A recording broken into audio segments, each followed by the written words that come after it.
quelles sont mes dépenses pour ma chaîne YouTube. On va voir justement tous les détails de ce que je dépense et je vais les comparer avec mes dépenses lors de ma première année quand j'ai lancé ma chaîne YouTube. Vous verrez que j'ai dépensé beaucoup moins au début parce que j'avais le couteau entre les dents, je faisais tout seul et je gagnais pas un rond. Alors que cette chaîne YouTube a rapporté 330 000 € en 2021 et ce chiffre d'affaires est en constante progression. Vous allez voir ce que ça demande de maintenir une chaîne YouTube comme celle-ci, de publier des vidéos gratuites de contenu à haute valeur ajoutée chaque semaine. Ce sont mes dépenses mensuelles opérationnelles, donc je ne parle pas des investissements comme les caméras, ordinateurs, écrans, smartphones, disques durs externes, mais vraiment des dépenses récurrentes pour la gestion quotidienne de la chaîne. Allez, c'est y part. On vient de clôturer la compta trimestrielle, c'est pas mon fort du tout. Heureusement, je peux compter sur Cécile qui m'aide à travers cette jungle et mon but c'est de totalement déléguer toute la compta. Je m'en approche. Alors commençons fort avec cette astuce à déguster avec une rondelle de citron. Quand vous souscrivez à un abonnement, préférez autant que possible les paiements annuels. C'est plus intéressant pour le prix et au niveau compta, c'est un seul document à rentrer au lieu de 12. Multiplié par le nombre d'abonnements, vous allez voir qu'il y en a pas mal.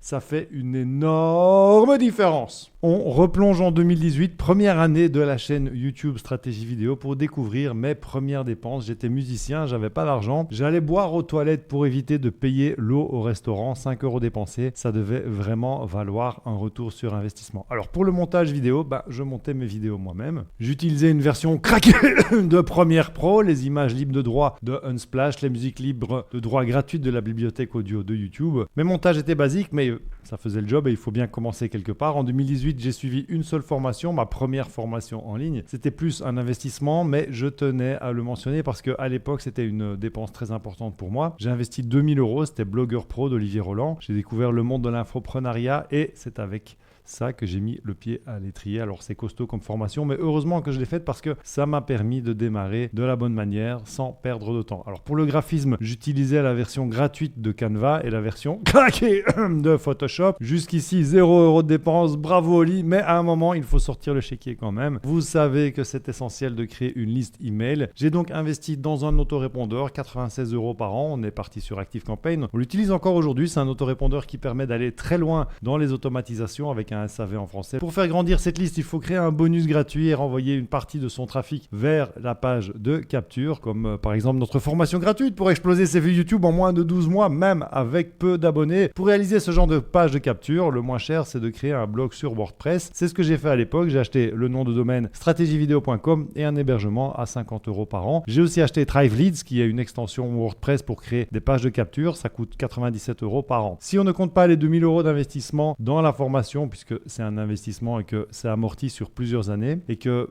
c'est pas essentiel pour démarrer, ça nous fait une moyenne totale de 243 € par an. 20,25 € par mois, c'est vraiment raisonnable pour lancer un business comparé à un mec qui va lancer un resto par exemple. Alors aujourd'hui, quelles sont mes dépenses pour ma chaîne YouTube? Vous allez voir qu'on est passé dans une toute autre dimension. En même temps, c'est normal, j'ai monté une équipe et la chaîne a rapporté 330 000 € en 2021. Alors commençons par les salaires. Il y a 5 personnes récurrentes dans l'équipe. Thibaut, créateur de contenu et responsable des montages vidéo. Romario, qui est community manager. Mélise, qui est assistante monteuse. Cécile, qui est assistante administrative. Josapha, qui s'occupe de la rédaction des articles de blog. Ça fait 5 personnes plus moi, donc 6 salaires. Les montants des rémunérations sont confidentiels, je ne peux pas vous les communiquer, mais c'est assez classique. Il y a des temps pleins, des 4/5e, des mi-temps et des quarts-temps. Et sur ces 6 salaires, on peut ajouter les missions spécifiques comme par exemple Vivek qui gère nos publicités Facebook et Google ou Bastien qui s'occupe du marketing et du copywriting de notre formation montage vidéo. À nouveau, les montants sont confidentiels. Certaines rémunérations se font au pourcentage sur les ventes et d'autres sont un forfait pour la mission. Comme j'ai créé une société, j'ai un comptable qui me coûte 4 500 € par an. Ensuite, mes dépenses pour la chaîne YouTube sont réparties entre mon autorépondeur, donc ActiveCampaign. Là, je suis à 11 000 inscrits avec un gros travail de purge. Donc, on ne garde pas les personnes inscrites sur la liste comme ça. On a vraiment une automatisation qui va les sortir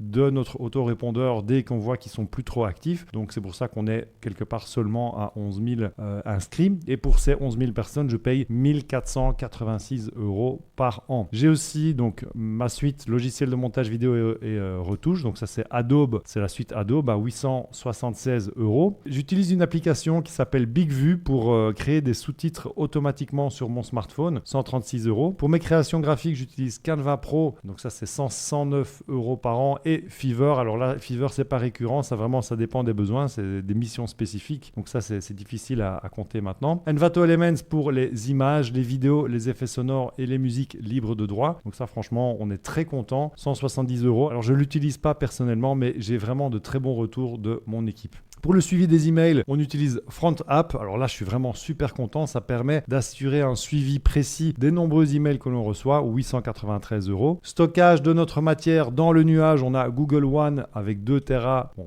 ça va augmenter, mais enfin pour l'instant, ça nous coûte 120 € par an. Suivi du temps et de la productivité de mon équipe, j'utilise Upstaff, 350 €. On a un coffre-fort pour partager nos mots de passe. Donc ça, je ne peux pas vous dire le nom de la solution qu'on utilise pour des raisons de sécurité, mais on est dans un budget qui est situé entre 350 et 500 € par an. Pour les pages de capture, j'utilise Lead Pages, c'est 300 €. Alors on a aussi des solutions pour relier certaines plateformes entre elles, comme Make, c'est 92 € par an, et Zapier, 241 €. Pour le SEO, on a des outils comme TubeBuddy, l'abonnement Legend est à 231 et Morning Fame 118. Le nom de domaine, c'est seulement 20 € par an. L'hébergement de mon site stratégievideo.com sur ThemeCloud, c'est 116 €. Le site pour héberger mes formations en ligne, c'est Podia, 578 € par an. Pour pouvoir facturer automatiquement à mes clients, on utilise Quaderno et ça c'est 999 € par an. On programme nos stories Instagram avec Storyto, 247 € pour diffuser nos directs sur tous les réseaux, plateformes comme Facebook, YouTube. On utilise StreamYard, c'est 134 €. Pour la preuve sociale sur nos pages de vente, c'est TrustPulse, 150. Hébergement de nos vidéos de formation sur Vimeo Pro, 228. Production d'ateliers en ligne, donc les webinaires, on utilise Webinar Jam, 383. Prise de rendez-vous automatique, c'est You Can Book Me, 108. Réunion d'équipe, c'est sur Zoom, 139 €. Donc ça nous fait un total de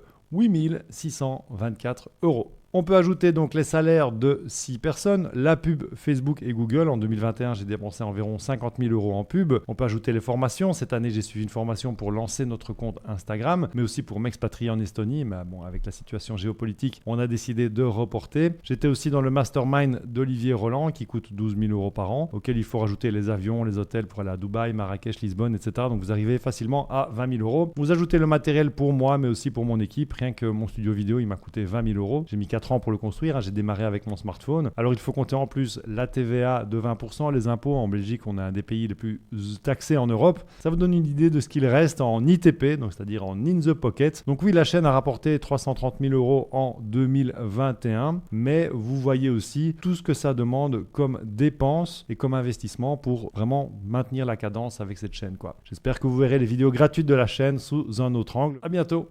Ciao!